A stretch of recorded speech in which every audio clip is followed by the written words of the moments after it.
Assalamualaikum dear students of class 9th. This is your computer science lecture and we are doing chapter number 3, office automation. Students, our today's topic is about graphical representation of data. We have already learned about different commands or different tools which are used in Microsoft Excel. We know how to insert the values, we know how to insert formulas, functions, etc. Now today we are going to do the graphical representation of the data. How we can represent the data graphically. Normally charts are used to represent the data graphically. Most commonly used chart are the column charts. So we are going to study about how to insert the column chart in the Excel worksheet. So what are the steps for inserting a column chart? You have to select the range of cells on which you need to apply the graphical representation or the column chart. Then click on Insert tab. In the chart group, open the drop-down menu of column command and then select a chart from the menu. You can select any chart given in the menu as per your requirement and as per your desire or choice. Then you have the option that you can give titles and vertical and horizontal axis names as well. What you need to do for this, you can click anywhere in the chart to make the chart tools tab appear in the ribbon. You can click layout tab and then click the chart title in the label group and select the chart. Type the chart title in the text box and then click the axis title command. Select the primary horizontal axis title and select title below axis. And the last step is to type the horizontal axis title in the text box in the same way given a title to the vertical axis. So the commands are same to give the axis, your vertical and horizontal axis different names, and then you can give the overall title of your chart as well.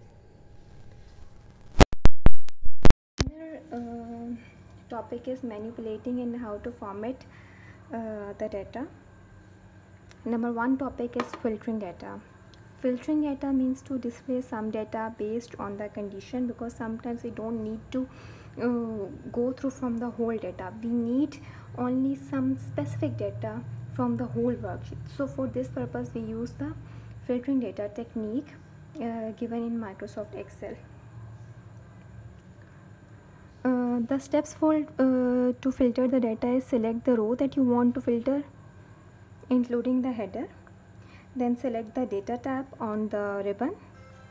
Then you can click the filter command in the sort and the filter group. Drop down menu will appear in the header of each column. Click the drop down menu for the column that you want and uncheck the boxes next to select all. Uncheck all those boxes you don't want to want in your filter group. Click the box next to the selected column and then click OK. Data validation. Data validation means to control values that are entered in the cell.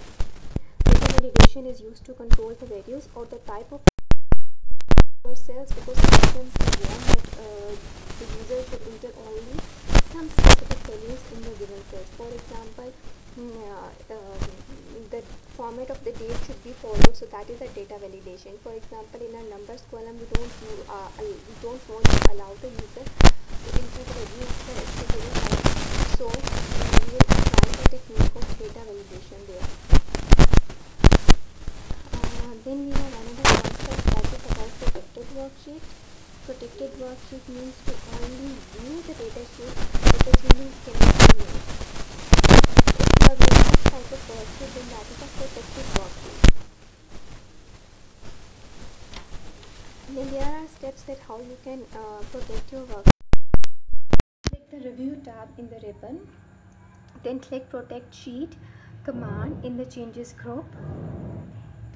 Enter the password and click OK. Re-enter password to confirm and click OK. This is how you can protect your worksheet.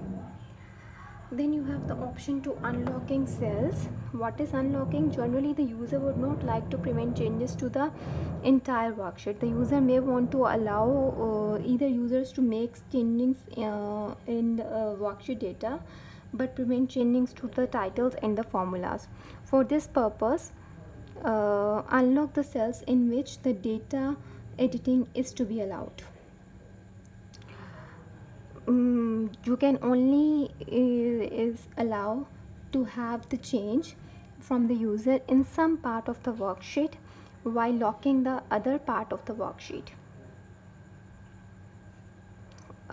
So for this purpose, if your worksheet is protected, click the unprotect worksheet command in the changes group in the review tab, then select the cells you want to unlock and press Ctrl+1 to open the format cell dialog box and click the protection tab. Click the locked checkbox to remove its check mark and click OK. Then we have another formatting data, that is about conditional formatting. Actually, Excel provides commands to apply formatting to one or more cells based on the value of the cell. You can change the format of cells based on the values in the cell. For example, you can apply one or more rules to cells, such as if the value is less than 33, then the color of the cell should be red. If the value is in between 34 to 50, then the color should be yellow. And if the value is greater than 50 to 75, then the color should be green. So there are different formatting options based on the condition given in the values in the cell. So this is known as conditional formatting, and you have the option that you can also apply conditional formatting in your Microsoft Excel worksheet. So students, that's all for today. I hope you have understood the lecture.